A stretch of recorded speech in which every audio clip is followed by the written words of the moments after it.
This is the Garden Minute, brought to you by Swedish Covenant Hospital.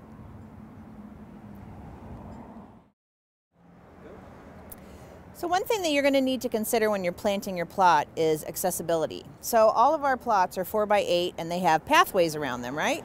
So you should be able to access anything in your bed from either side of the plot. So we've made it easy for you, but you need to make it easy for you. So you need to think about how big your plants are going to get when they're fully grown. So a lot of people want to plant a lot of tomatoes, so they'll plant a row of tomatoes here, a row of tomatoes there. That's too many tomatoes, by the way, but that's your thing. And then what happens, those tomatoes get big and you're not able to access the stuff in the middle. So as you're thinking about the things you want to plant, the things you want to eat this summer, think about the size of the plants and put the larger plants in the middle, the medium-sized plants in front of the large ones, and the little plants here, so you can access all the way around.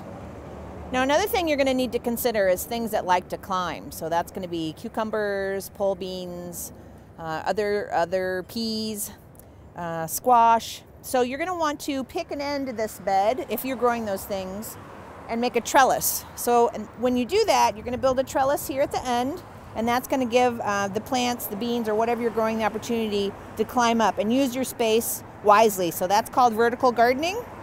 You're also going to want to make sure that you plant those things here so they can easily reach that trellis and grow up this way. So that's another thing, important aspect to keep in mind as you're plotting out your garden at the start of the season.